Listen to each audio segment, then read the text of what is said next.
আমি বিনা শর্তে ক্ষমা চেয়েছি। কেন ক্ষমা চেয়েছি? আর ইতিহাসের পালাবদলে রাজনীতিতে সবাই জিতে না, কেউ জিতে কেউ হারে। আমি সব কিছুর জন্য কোনো শর্ত আরোপ না করেই মাপ চেয়েছি। ডক্টর আপনাকে এবং ঠিকানা পরিবারকেও ধন্যবাদ আমার পক্ষ থেকে। জি, আমরা শুরু করছি আপনাকে প্রশ্ন করার জন্য। ওয়েলকাম।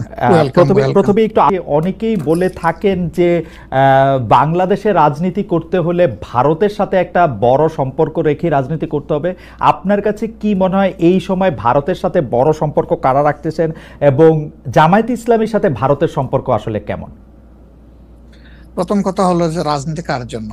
রাজনীতি আমার মাটি এবং মানুষের জন্য। সুতরাং আমার সম্পর্কটা হবে জনগণের সাথে, আমার সম্পর্ক হবে আমার মাটির সাথে। এটা আমার 1 নম্বর প্রায়োরিটি। 1 নম্বর প্রায়োরিটিকে তার জায়গায় রেখে দুনিয়ায় যারা বন্ধু হয়ে এগিয়ে আসবেন দেশ এবং জনগণের কল্যাণে, আমরা সবাইকে স্বাগত জানাবো, অভিনন্দন জানাবো এবং বুকে ধারণ করব।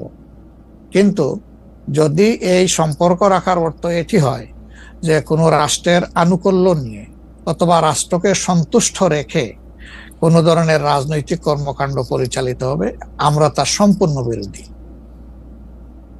ওকে, এই ক্ষেত্রে কেউ কেউ বলতেছেন যে বিএনপির সাথে ডক্টর মোহাম্মদ ইউনূস ভারতের সাথে সম্পাদিত শেখ হাসিনা সরকারের কোনো চুক্তি আলোর সম্মুখে আনছেন না এবং তার কোনোটিই বাতিল করছেন না, কারণ ডক্টর মোহাম্মদ ইউনূস সরকারেরও ভারতের সাথে একটি নিবিড় এবং প্রবল সম্পর্ক রয়েছে।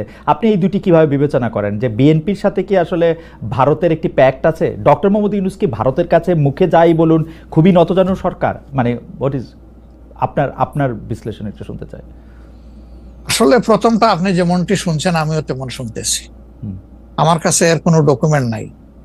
আর দ্বিতীয়টা যেটা বলতেছেন ডক্টর ইউনূস সাহেবের ব্যাপারে, আমি এর কোনো আলামত দেখতে পাচ্ছি না যে উনি ভারতের কাছে নত জানু, এর কোনো আলামত আমার কাছে স্পষ্ট নয়। রাষ্ট্রের দুটি স্তম্ভ সম্পর্কে আপনাকে প্রশ্ন করব। আপনি এখন এই মুহূর্তে বা গত 10 মাস 11 মাসের ডক্টর ইউনূস সরকারের শাসনে আপনার কাছে বিচার বিভাগকে যথেষ্ট স্বাধীন এবং সকর্মক মনে হয় কিনা? আরেকটি বিষয় ফ্রিডম অফ প্রেস। আমি যথেষ্ট স্বাধীন মনে করি না। যতদিন পর্যন্ত বিচার বিভাগ সম্পূর্ণভাবে আলাদা না হবে নির্বাহী বিভাগ থেকে, ততদিন পর্যন্ত এটাকে স্বাধীন বলা যাবে না। যেমন বিচার বিভাগের একটা ডিমান্ড আমাদের আছে যে এটাকে স্বাধীন করার জন্য স্বাধীন সচিবালয় গঠন করতে হবে, সেটা এই সরকারের একটা অঙ্গীকারের মতোই ছিল, কিন্তু এখন পর্যন্ত সেটা হয়নি। আমরা এটা দেখতে চাই যে অবিলম্বে সেটা হোক। যদি স্বাধীন সচিবালয় কায়েম নাই হয় তাহলে বিচার বিভাগ স্বাধীন হবে কিভাবে? নির্বাহীর অধীনে থাকে তো বিচার বিভাগ স্বাধীন হতে পারে না।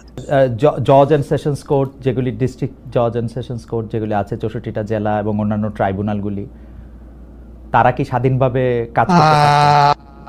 আমাদের কাছে যতটুকু ইনফরমেশন, সব জায়গায় তারা স্বাধীনভাবে কাজ করতে পারছেন না।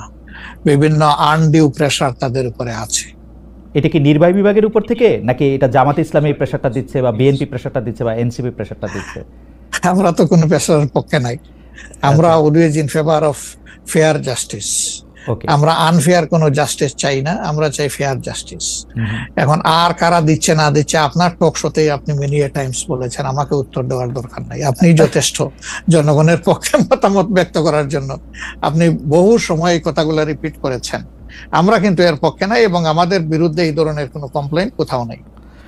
আপনি একটি সংবাদ সম্মেলনে বলেছেন জামায়াতে ইসলামী বা তার কোনো নেতাকর্মীর মাধ্যমে কেউ ক্ষতিগ্রস্ত হয়ে থাকলে তার কাছে নিঃশর্ত ক্ষমা চাই।